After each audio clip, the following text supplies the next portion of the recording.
ఓం సాయిరామ్ సమర్థ సద్గురు సాయినాథ్ మహారాజ్ కీ జై. మన సాయి బిడ్డలందరికీ నమస్కారం అండి.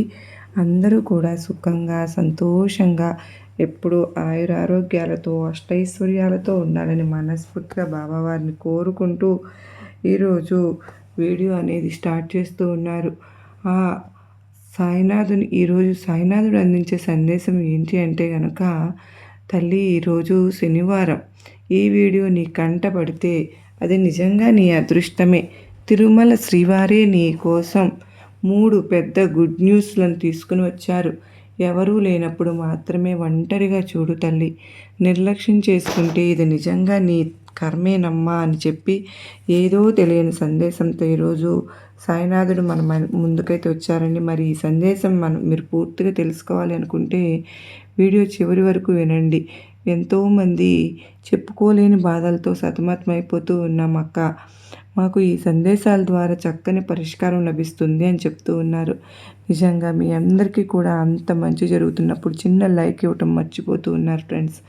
అంత మాత్రమే కాదండి, చాలామంది సబ్స్క్రైబ్ చేసుకోవడం కూడా మర్చిపోతున్నారు. సబ్స్క్రైబ్ చేసుకొని మీ సపోర్ట్ నాకు అందించండి. మరియు మరికొంతమంది సాయి బిడ్డలకు ఈ వీడియోని షేర్ చేయండి.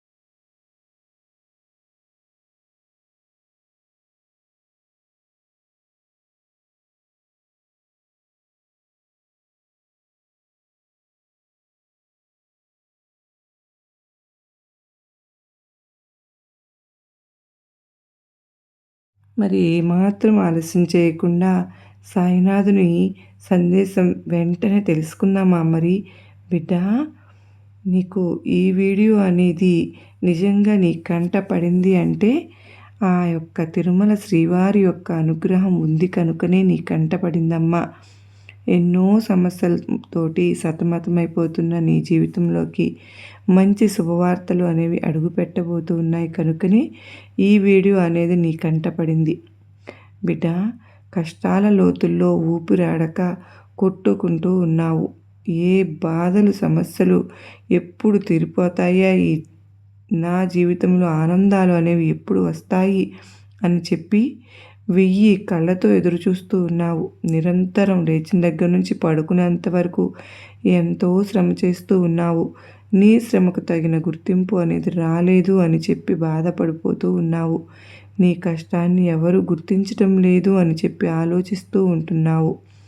బిడ్డ, నువ్వు అందరి మీద కూడా ప్రేమను చూపిస్తావు, కానీ నీ మీద ప్రేమ చూపించే వాళ్ళు ఎవరూ లేరు అని చెప్పి అప్పుడప్పుడు ఒంటరిగా కూర్చుని ఆలోచించుకుంటూ ఉంటావు. తల్లి, ఏది జరిగినా మన మంచి కోసమే అని చెప్పి అంటూ ఉంటారు కదా. అలాగే ఇప్పుడు నీ జీవితంలోకి ఈ శుభవార్తలతోటి నీకు ఏదైనా అంతా కూడా మంచే జరగబోతోంది. చిన్నప్పటి నుంచి ఎన్నో కష్టాలను చూశావు, ఎన్నో బాధలను చూశావు, ఎన్నో సమస్యలను, ఎన్నో మోసాలను చూశావు. ఒకరి చేత మోసపడి ఎన్నో అగచాట్లను కూడా పడ్డావు. ఎంత ఏడుపు ఏడ్చావు. అన్నింటినీ కూడా తట్టుకుని వాటి రోజున నువ్వు ఒక స్థాయిలో నిలబడి నీ కుటుంబాన్ని నువ్వు చూసుకుంటున్నావు అంటే ఇదేమీ చిన్న విషయం కాదమ్మా. వీటన్నింటినీ కూడా తట్టుకోవడానికి నీకు ఎంతో ధైర్యం కావాలి తల్లి. చెప్పు మరి, ఆ ధైర్యం అంతా కూడా నీకు ఎవరిచ్చారు? ఆ భగవంతుడే కదా. మరి ఇంత ధైర్యాన్ని ఇచ్చిన భగవంతుడు ఈ రోజున నాకు ఇన్ని కష్టాల నుంచి నిన్ను గట్టున పడేశారు అంటే నీకోసం ఏవో సంతోషాలు ఉన్నాయి కనుకనే తల్లి. బిడ్డ, ఎప్పుడూ కూడా పాజిటివ్గా ఆలోచించాలమ్మా. అంతా మంచి జరగాలి అని చెప్పే కోరుకోవాలి. ఒక్కొక్కసారి మనసుకు అనిపిస్తూ ఉంటుంది కదూ! అంతా కూడా గందరగోళంగా, చిరాకుగా, ఏ పని కూడా చెయ్యలేక ఇబ్బంది పడుతూ ఉన్నట్లుగా, అటువంటప్పుడు నీ చుట్టూ వాతావరణం కూడా నీకు గందరగోళంగా, చిరాకుగా అనిపిస్తూ ఉంటుంది. నీకు చాలా కష్టంగా కాలం గడుస్తూ ఉంది కదూ! ఏం చేయాలన్నా కూడా పని చేయాలనిపించడం లేదు. అదే ఈ రోజున నువ్వు ఉదయాన్నే లేచి నీ జీవితాన్ని సంతోషంగా మొదలుపెట్టావు అంటే టైంకి ఒక్కొక్క పని కూడా గడిచిపోతూ వెళ్ళిపోతూ ఉంటుంది. అన్ని పనులు కూడా సమయానికి ముగిసిపోతాయి. ఆ రోజంతా కూడా సంతోషంగా, ఉల్లాసంగా ఉంటావు. బిడ్డ, ప్రతి ఒక్కరి జీవితం కూడా పరిచిన విస్తరాకు ఏమీ కాదు తల్లి. అందులో వడ్డించిన స్వీట్లు అన్నీ కూడా పదార్థాలతోటి ఎవరికి కూడా భగవంతుడు ఆ ఇస్తరును అలా ఇచ్చివేయడు. ఆ ఇస్తరులోకి అన్నం కావాలి, కూరలు కావాలి, అన్నీ ఉన్నా చివరికి పచ్చడి కావాలి. కానీ ఒక స్వీటు రావాలి అన్నా, కానీ ఒక హార్ట్ రావాలి అన్నా కానీ దాని వెనుక బోలెడంత కష్టం ఉంటుంది. అవునా కాదా? అదేవిధంగా ఈ రోజున అన్ని రకాలైన ఆహార పదార్థాలతోటి కళకళలాడిపోతున్నటువంటి ఇస్త్రీ అనేది నీ ముందు ఆ భగవంతుడు పెట్టబోతున్నాడు. ఆశగా ఉన్న నీకు అది చూస్తే చాలా కడుపు నిండిపోతుంది. బిడ్డ, ప్రతి మనిషి జీవితంలో కూడా కొన్ని సమస్యలు ఉంటాయి. కొంతమంది ఆ సమస్యలను ధైర్యంగా ఎదుర్కొని ముందుకు వస్తారు. మరి కొంతమంది ఆ సమస్యలను భూతద్దంలో చూసి కుంగిపోతూ ఉంటారు. ఎప్పుడైనా కానీ, ఎవరైనా సరే కానీ సమస్య వచ్చింది అనేది గ్యారంటీ కదా! మరి ఏ మనిషికైనా కానీ ఆ మనిషి ఆ సమస్యను ఎలా చూశాడు అనే దాన్ని బట్టి ఆ మనిషి యొక్క జీవితం అనేది ఆధారపడి ఉంటుంది. కొంతమంది ఒక పని మొదలుపెట్టినప్పుడు ఆ పనిలో విజయం అనేది రాలేదు అని చెప్పి వెళ్ళిపోతారు. మరికొంతమంది సరే ఓడిపోతే ఏమవుతుంది, మళ్ళీ చేద్దాం, మళ్ళీ ఓడిపోతే మళ్ళీ చేద్దాం, నాలుగోసారైనా ఐదోసారైనా విజయం అనేది రాకుండా ఉంటుందా ఏంటి అని చెప్పి ఆ మనిషి గనుక ముందుకు వెళ్ళిపోతే అతనికి ఖచ్చితంగా విజయం అనేది వచ్చి తీరుతుంది. మొదట ఆపేసిన వారు ఇక్కడ అదే ఒంటరితనంతో ఏ విజయం అనేది లేకుండా అలా ఏడుస్తూ ఉన్నారు. కానీ ఇతడు కష్టపడి ఒక్కొక్క మెట్టు ఎక్కుతూ దిగుతూ పడుతూ లేస్తూ చివరికి విజయాన్ని అయితే సాధిస్తారు. ఇక్కడ ఇద్దరు మనుషులకి వచ్చిన కష్టం అయితే ఒకటే, కాకపోతే దాన్ని చూసిన దృష్టి మాత్రం వేరుగా ఉంటుంది. అలాగే నువ్వు చూసే దృష్టిని పెట్టే నీ సమస్యను నువ్వు దాటగలుగుతావు అన్న విషయాన్ని గుర్తుంచుకోవాలి. తల్లి, ఎప్పుడూ కూడా జీవితంలో ఆనందాలే ఉండాలి అంటే ఆనందాలే ఉండవు కదా బిడ్డ. కొన్నిసార్లు కష్టాలు కూడా వస్తూ ఉంటాయి. మరి కష్టం ఎందుకు వస్తుంది అంటే గొప్పగా నిన్ను ఆలోచించడానికి మార్చడం కోసం వచ్చింది. గొప్పగా బ్రతకడం కోసం తీసుకొచ్చింది ఆ కష్టం. ఆ కష్టం అనేది నీకు ఏదో ఒక పాఠం నేర్పించడానికే వచ్చింది. ఏ మనుషుల్ని నమ్మాలి, ఏ మనుషుల్ని నమ్మకూడదు, అసలు ప్రపంచం అనేది ఏ విధంగా ఉంటుంది అని చెప్పి నీకు తెలియపరచడానికి కష్టాలు అనేవి వస్తూ ఉంటాయి. కనుక కష్టం వచ్చినప్పుడు మనిషి సానపెట్టిన కత్తిలాగా పొదునుగా మారాలి తప్ప అలా మూలన కూర్చుని ఏడుస్తూ ఉండకూడదు. ఎవరూ లేరు చెప్పుకోవడానికి. చిన్నపిల్ల నుంచి పుట్టిన పసిపిల్లవాడి నుంచి చనిపోయే ముసలి వ్యక్తి వరకు కూడా ఏదో ఒక కష్టం రోజు అనుభవిస్తూనే ఉంటారు. కనుక జీవితం అన్న తర్వాత ఇవన్నీ కూడా సర్వసాధారణమే అని చెప్పి నువ్వు గ్రహించాలి. బిడ్డ, తెలుసుకోవాల్సింది ఏంటి అంటే కనుక భగవంతుని నమ్మిన వారు ఎవ్వరు కూడా మోసపోరు. నువ్వు నన్ను ఎప్పుడూ కూడా అడుగుతూ ఉంటావు, బాబా నాకు ఈ కష్టాలు ఎందుకు వస్తున్నాయి, నాకు సంతోషాలను ప్రసాదించు, ఆనందాలను ప్రసాదించు అని చెప్పి. కానీ నేనేమో నీకు కష్టాలనే ప్రసాదిస్తున్నాను. దీనికి కారణం కూడా నా బిడ్డ తెలివితేటలు నేర్చుకోవాలి. నా బిడ్డ ఈ యొక్క కష్టం మళ్ళీ రాకుండా ఉండాలి అంటే ముందుగానే చాలా జాగ్రత్త వహించాలి. ఏ మనుషుల వ్యక్తిత్వాలు ఏ విధంగా ఉన్నాయి, ఎవరు ఆపదలో సహాయం చేయడానికి ముందుకు వచ్చారు, ఈ యొక్క కష్టం వల్ల నీ యొక్క గుండె ఏదైతే ఉందో అది కాస్త బలపడాలి. మళ్ళీ ఇంతకంటే ఏదైనా పెద్ద కష్టం వచ్చినా సరే దాన్ని తట్టుకునే ధైర్యం నీలో ఉండాలి అన్న ఉద్దేశంతోటే ఈ కష్టాలు అనేవి నీకు వచ్చేలా చూస్తూ ఉంటాను. అలా అని చెప్పి నువ్వు వచ్చే ప్రతి కష్టము కూడా శాశ్వతంగా నీ దగ్గర ఉండిపోతుంది అని చెప్పి అనుకోవద్దు. నీ భర్త వల్ల నువ్వు కొన్ని కష్టాలు పడుతూ ఉన్నావు. అవన్నీ కూడా నేను చూస్తూనే ఉన్నాను. నీ భర్త అప్పుడప్పుడు మద్యం తాగి రావడం, అప్పుడప్పుడు కూడా నీకు కొంచెం కష్టం కలిగేలాగా మాట్లాడుతూ ఉండటం, నిన్ను కొట్టడం, నిన్ను తిట్టడం, నిన్ను అర్థం చేసుకోకపోవడం, ఇవన్నీ కూడా నువ్వు తిన్నావా లేదా అని చెప్పి కూడా పట్టించుకోకపోవడం, ఇలా ఎన్నో రకాలైనటువంటి సమస్యలు అనేవి నీ భర్త నుంచి నువ్వు ఎదుర్కొంటూనే ఉన్నావు. అవి కాక అత్తింటి వైపు నుంచి కూడా ఎటువంటి సపోర్ట్ అనేది లేక ఎన్నో సమస్యలను కూడా చూస్తూ ఉన్నావు.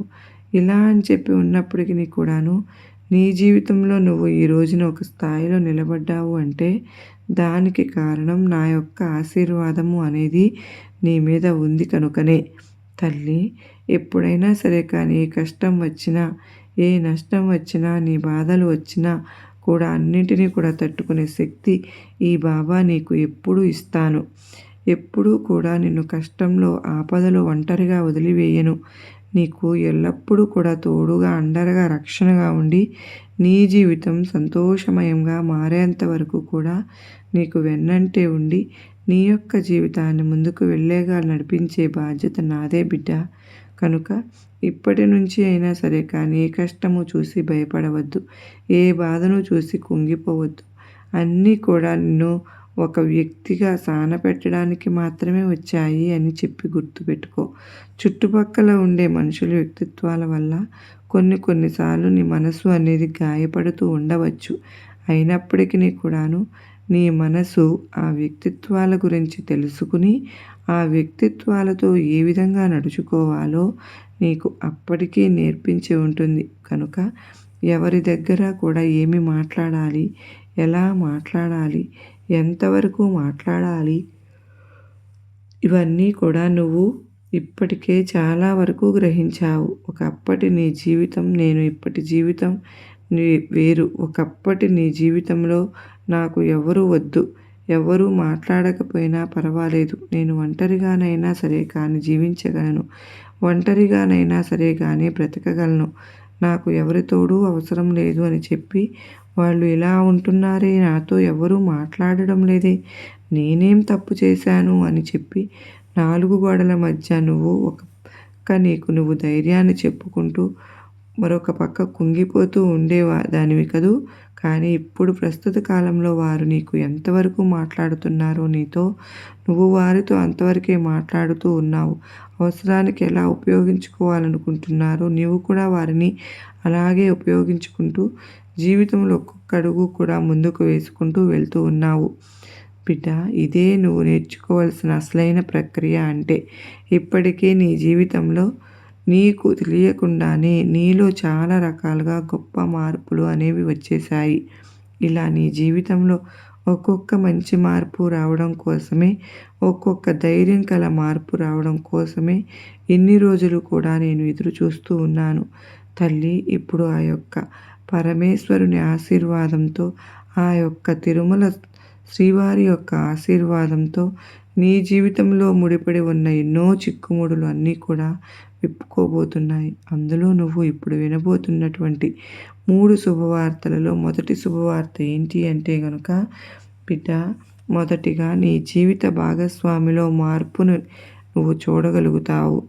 ఇది నీ యొక్క కల కదమ్మా. ఏంటి అంటే, నా భర్త నన్ను ప్రేమగా చూసుకోవాలి, నన్ను అర్థం చేసుకోవాలి, నేను చెప్పిన మాట వినాలి, తను చెడు వ్యసనాలకు దూరంగా ఉండాలి అని చెప్పేదే ఈ యొక్క కళ అనేది నీకు నెరవేరబోతుంది. నీ జీవిత భాగస్వామిలో గొప్ప మార్పు అనేది రాబోతోంది. ఇది నువ్వు పెళ్ళైన దగ్గర నుంచి కూడా కోరుకుంటున్నటువంటి కోరిక. ఈ కోరిక అయితే ఇప్పుడు తీరబోతోంది తల్లి. ఇక రెండవ గుడ్ న్యూస్ ఏంటి అంటే గనుక, నీ బిడ్డల విషయంలో నీకంటూ ఒక సంతోషకరమైన వార్త అనేది నీ చెవిన పడబోతోంది. అది పిల్లల చదువుకు సంబంధించినదైనా, పిల్లల ఉద్యోగానికి సంబంధించిందైనా, బిడ్డల ఆరోగ్యానికి సంబంధించిందైనా కానీ ఒక మార్పు అనేది జరగబోతోంది కనుక ఇది నీ జీవితంలో ఆ యొక్క తిరుమల శ్రీవారి యొక్క అనుగ్రహంతో కలగబోతున్నటువంటి రెండవ గుడ్ న్యూస్. ఇక మూడవ గుడ్ న్యూస్ ఏంటి అంటే గనక ఎప్పటినుంచో నీ దగ్గర ధనం తీసుకుని ఆ ధనం ఇవ్వకుండా నిన్ను ఇబ్బంది పెట్టి నిన్ను మానసికంగా టార్చర్ చేసి వాళ్ళకు వారే స్వయంగా వచ్చి నీ ధనం అనేది నీ చేతిలో పెట్టబోతున్నారమ్మా. ఇది అసలు నువ్వు కలలో కూడా ఊహించని శుభవార్త. ఎందుకంటే కొన్ని లక్షల రూపాయలు మీరు వారి చేతిలో పెట్టి దానికి వడ్డీ అనేది కూడా ఆశించకుండా అసలు వస్తే చాలు అని చెప్పి ఎదురు చూస్తున్న నీకు ఆ ధనం అనేది చేతిలో పడబోతుంది. ఇది మూడవ పెద్ద గుడ్ న్యూస్ తల్లి.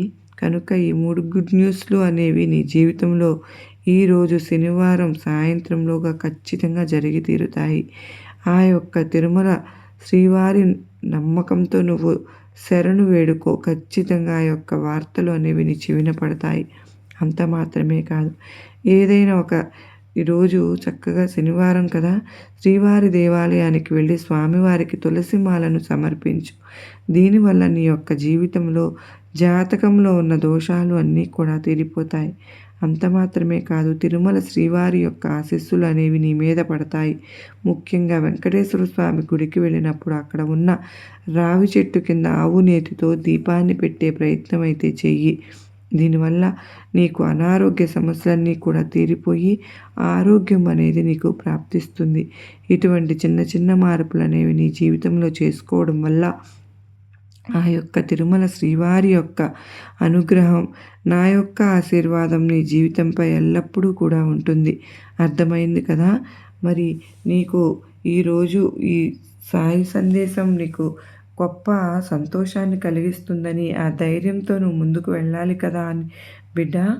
మరి ఆ ధైర్యము అది అంతా కూడా ఆ తిరుమల వెంకన్న స్వామి కరుణతోనే నీకు సాధ్యమైంది. నువ్వు ఇదివరకు ప్రతి చిన్న విషయానికి కృంగిపోయేదానివి, ఎవ్వరూ తోడు లేరు అని చెప్పి భయపడేదానివి, ఒంటరితనాన్ని అనుభవించేదానివి, 4 గోళ్ల మధ్య కళ్ళల్లో నీళ్లు, కళ్ళల్లో కుక్కుని కంటినీరు తుడిచేవాళ్ళు లేరు అని నా అనుకున్న వాళ్ళు నాకు దూరంగా ఉంటున్నారు. నేను ఎంతమంది అంటే ఎంత, నా యొక్క పార్ట్నర్షిప్ ఎవరైతే ఉన్నారో, నా బిడ్డలు ఎవరైతే ఉన్నారో, నా తోబుట్టువులు ఎవరైతే ఉన్నారో, నా అనుకునే నా బంధువులు ఎవరైతే ఉన్నారో వారి మీద నేను ఎంత శ్రద్ధగా ఉంటాను, వారిని ఎంత జాగ్రత్తగా కాపాడుకుంటాను, వారికి ఏదైనా అనారోగ్య సమస్యలు వస్తే వారి గురించి ఎంతగా ఆలోచిస్తాను. కానీ నాకు ఏదన్నా కానీ బాగుండకపోతే నన్ను ఎవరు ఇంత శ్రద్ధగా పట్టించుకోరే, నా గురించి ఎవరు ఇంత దీర్ఘంగా ఆలోచించరు కదా, నా మీద ఎవరు ఇంత ప్రేమను చూపించరు అని కూడా నువ్వు తెలుసుకున్నావు కదూ. అసలు ఎవరితో ఎలా ఉండాలో కూడా తెలుసుకున్నావు, ఎలా ఉండకూడదో కూడా తెలుసుకున్నావు, ఎంతవరకు లిమిట్స్లో ఉండాలో తెలుసుకున్నావు, ఎంతవరకు లిమిట్స్ని దాటకూడదో కూడా తెలుసుకున్నావు. అసలు నిజానికి ఎవరు లేరు, నాకు నేనే ధైర్యం, నాకు నేనే రాజు, నాకు నేనే మంత్రిని, నాకు నేనే తల్లిని, నాకు నేనే తండ్రిని, నన్ను నేనే చూసుకోవాలి, నన్ను నేనే ప్రేమించుకోవాలి, నా ఆరోగ్యం మీద నాకు శ్రద్ధ ఉండాలి, నా తరువాత ఇంకా ఏదైనా సరే కానీ అని కూడా తెలుసుకున్నావు. అయితే ఇవన్నీ కూడా తెలియటానికి ఆ యొక్క వెంకటేశ్వర స్వామి సందేశాలు కానీ, ఆ స్వామి అనుగ్రహం కానీ ఒక కారణమైతే నీకు నీ బాబా అనుగ్రహం కూడా ఉంది తల్లి. నీకు ఈ ఒక్క రోజైనా సరే కానీ చక్కగా దీపాన్ని పెట్టుకునే ప్రయత్నం చెయ్యి. నీ యొక్క కష్టాలు, కర్మలు, బాధలు, సమస్యలు అన్నీ కూడా పూర్తిగా తుడిచిపెట్టుకుపోతాయి. ఆ వెంకటేశ్వర స్వామి ఆశీస్సులతో నీ యొక్క జీవిత చక్రమే మారిపోతుంది. నీ కష్టాలన్నీ కూడా పూర్తిగా గట్టెక్కిపోతాయి. నీకున్నటువంటి అనారోగ్య సమస్యలు కూడా పూర్తిగా దూరమైపోతాయి. నీ జీవితంలో ఏ మార్పు జరగాలి అని చెప్పి నువ్వు కోరుకుంటూ ఉన్నావో ఆ మార్పులు ఖచ్చితంగా జరిగి తీరుతాయి. నీ జీవితమంతా కూడా సంతోషమయంగా, ఆనందమయంగా మారబోతోంది. ఆ వెంకటేశ్వర స్వామి కరుణ నీ మీద, నీ యొక్క దృష్టి పడి ఎవరైతే నిన్ను చక్కగా ఇబ్బంది పెట్టకుండా చూసుకోవాలి అనుకుంటున్నావో వారి ఆటలు కూడా నీ దగ్గర సాగవమ్మా. ఏది కూడా నీ నీడను కూడా తాకలేదు అంటే తల్లి నీవు ఎంతో నమ్మకాన్ని ఉంచుకోవాలి కదా.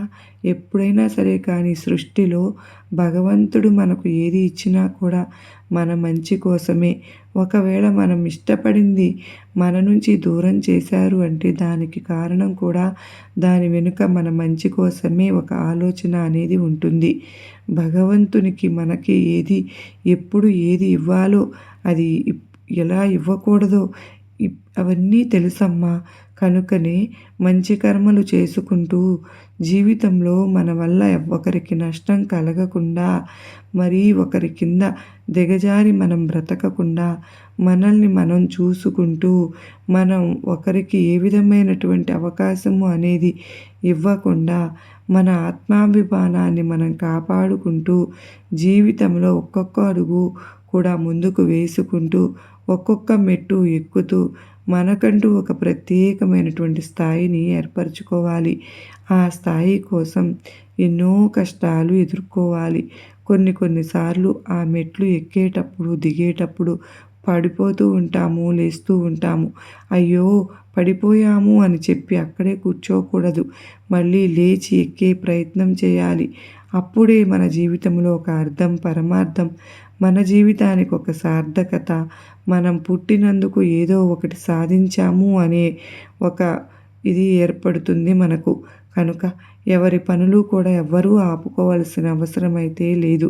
మనం ఏ పని అయితే చేస్తూ ఉన్నామో ఆ పని యందు మనం శ్రద్ధగా ఉండి ఆ పనిలో వెనుక కనుక కాస్త కష్టపడితే తప్పకుండా విజయం అనేది దక్కుతుంది. ఈరోజు ఈ శనివారం రోజు నీ కోరిక నేను తప్పకుండా తీరుస్తాను అని చెప్పి ఈరోజు సాయినాథుని యొక్క వాక్కు ద్వారా ఆ వెంకటేశ్వర స్వామి యొక్క ఆశీర్వాదం కూడా మనకు లభించింది. కనుక ఈ సందేశం మీ అందరికీ కూడా నచ్చింది, అర్థమైంది అని చెప్పి అనుకుంటున్నాను. నచ్చింది, అర్థమైంది అని అనుకుంటే కనుక తప్పకుండా ఈ వీడియోకి ఒక చిన్న లైక్ అయితే ఇవ్వండి. లైక్ ఇచ్చిన వెంటనే హైప్ అని వస్తుందండి. ఈ హైప్ అనేది ప్రెస్ చేయడం వల్ల కొన్ని పాయింట్స్ అనేది మనకు క్లిక్ చేస్తే మన కొంతమంది సాయి బిడ్డలకు కూడా ఈ వీడియో అనేది రీచ్ అవుతుంది. కనుక ఎవరికైతే సాయినాథుని మీద పూర్తి నమ్మకం, విశ్వాసం ఉన్నాయో ఖచ్చితంగా ఆ బాబా వారి మీద ఎవరికైతే అభిమానం ఉంటుందో, వేడుకొండల స్వామి మీద భక్తి ఉందో వారందరూ కూడా ఖచ్చితంగా వీడియోకి లైక్ ఇచ్చి హైప్ ఇవ్వడం మాత్రం అస్సలు మర్చిపోవద్దండి. మొదటిసారిగా మన ఛానల్ చూస్తూ ఉంటే సబ్స్క్రైబ్ చేసుకుని మీ సపోర్ట్ నాకు అందించండి. మరి ఈరోజు మన అందరికీ కూడా ఆ ఏడుకొండల స్వామి యొక్క అనుగ్రహంతో, సాయినాథుని ఆశీస్సులతో మన కష్టైశ్వర్య ఆయురారోగ్యాలు మనందరికీ లభించాలని, మన కుటుంబ సభ్యులందరిపైన ఆ స్వామి కరుణ, కృప నిండుగా మెండుగా ఉండాలి అని చెప్పి మీ అందరి తరపున నేను కూడా మరొక్కసారి బాబావారిని వేడుకుంటూ మనస్ఫూర్తిగా మరో చక్కని సందేశంతో మరలా మీ ముందుంటానండి. అంతవరకు మనకు అందరికీ కూడా ఆయురారోగ్యాలతో పాటు అష్టైశ్వర్యాలను ప్రసాదించాలని మరొక్కసారి వేడుకుంటూ సర్వే జనా సుఖినో భవంతు, లోకా సమస్తా సుఖినో భవంతు.